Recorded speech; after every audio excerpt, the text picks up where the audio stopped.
Meu nome é Bubba Henrique e tive uma experiência de quase morte quando tinha 19 anos, e é sobre isso que estou aqui para falar hoje.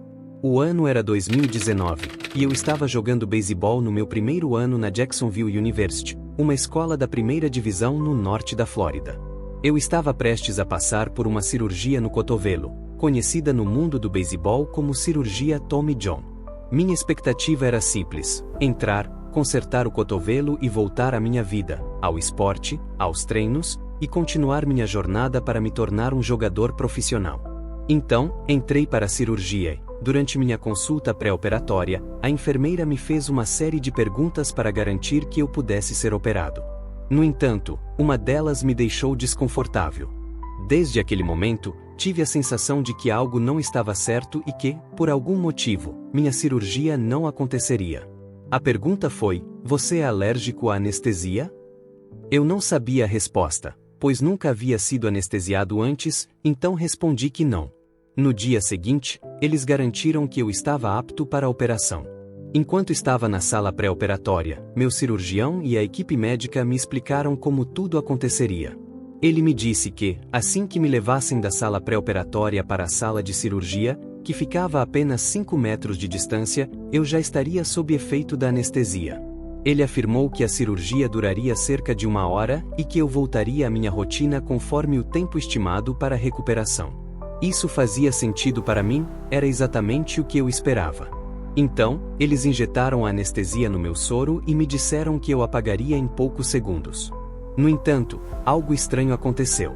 Eles aplicaram a anestesia na minha veia, mas eu não senti nada. No momento em que me disseram que eu já deveria estar dormindo, ainda estava completamente acordado. Eles me levaram para a sala de cirurgia, e mesmo depois de terem administrado a anestesia, eu continuava consciente. Sem saber o que pensar, apenas fechei os olhos e tentei relaxar, supondo que a medicação ainda não tivesse feito efeito. Quando cheguei à sala de cirurgia, os médicos começaram a se preparar para operar, presumindo que eu já estivesse inconsciente, já que eu não disse nada. Foram apenas alguns segundos, e eles estavam prestes a cortar minha pele quando, de repente, eu estava flutuando acima da cena. Eu me via de cima, deitado na mesa de cirurgia. Meu corpo começou a mudar de cor, ficando primeiro roxo azulado e depois um branco pálido, como um cadáver. Observei o monitor cardíaco ao meu lado, e a linha passou de um sinal contínuo para um único e longo B. Vi, de cima, o momento exato em que morri na mesa de operação. Imediatamente, fui transportado para uma espécie de revisão da minha vida. Vi tudo, do começo ao fim. Testemunhei momentos dos quais não me orgulhava, situações em que poderia ter sido uma pessoa melhor. Vi ocasiões em que tive a chance de demonstrar amor e gratidão à minha família, mas deixei meu orgulho atrapalhar. Revivi os momentos em que deveria ter dito eu te amo ou me desculpe e não disse. Durante essa revisão, também revivi lembranças boas, mas tudo parecia eterno, como se aquele instante durasse para sempre. Era fascinante porque não apenas assistia aos eventos como um filme panorâmico, mas também podia entrar nas memórias e experimentá-las novamente, sob diferentes perspectivas. Em um dos momentos, revi minha infância e minha relação com meu irmão mais velho, Shane, 4 anos mais velho do que eu. Nosso pai costumava nos disciplinar com o cinto quando brigávamos. Eu lembrava de odiá-lo por isso, mas, naquela revisão, finalmente pude entender seu ponto de vista. Era como se eu estivesse nos seus sapatos, compreendendo suas intenções. E assim foi com todos os momentos da minha vida. Eu conseguia revivê-los sob diferentes pontos de vista. Depois dessa revisão de vida, veio um sentimento avassalador. Eu não estava pronto para morrer. Fiquei apavorado com o que vinha a seguir. Percebi que não havia aproveitado minha vida como deveria e senti arrependimento, raiva de mim mesmo. Mas, à medida que essas emoções cresciam, minha consciência começou a desaparecer. Minha voz interna simplesmente sumiu. E, de repente, fui transportado para um lugar sereno e indescritível. Eu ainda estava vivo, mas de uma maneira diferente, mais real do que jamais havia sentido em vida. Tudo nesse lugar era de um azul cristalino, impossível de descrever com palavras. Era como estar dentro de um diamante, onde todas as cores do arco-íris se fundiam em uma só. Era mágico.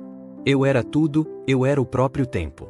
Tentar explicar esse lugar me frustra porque as palavras simplesmente não fazem jus à experiência. Nesse ambiente, senti como se estivesse ali por uma eternidade. Então, algo estranho aconteceu. Uma figura apareceu na minha frente. Sem dizer nada, ele me passou uma bola de basquete.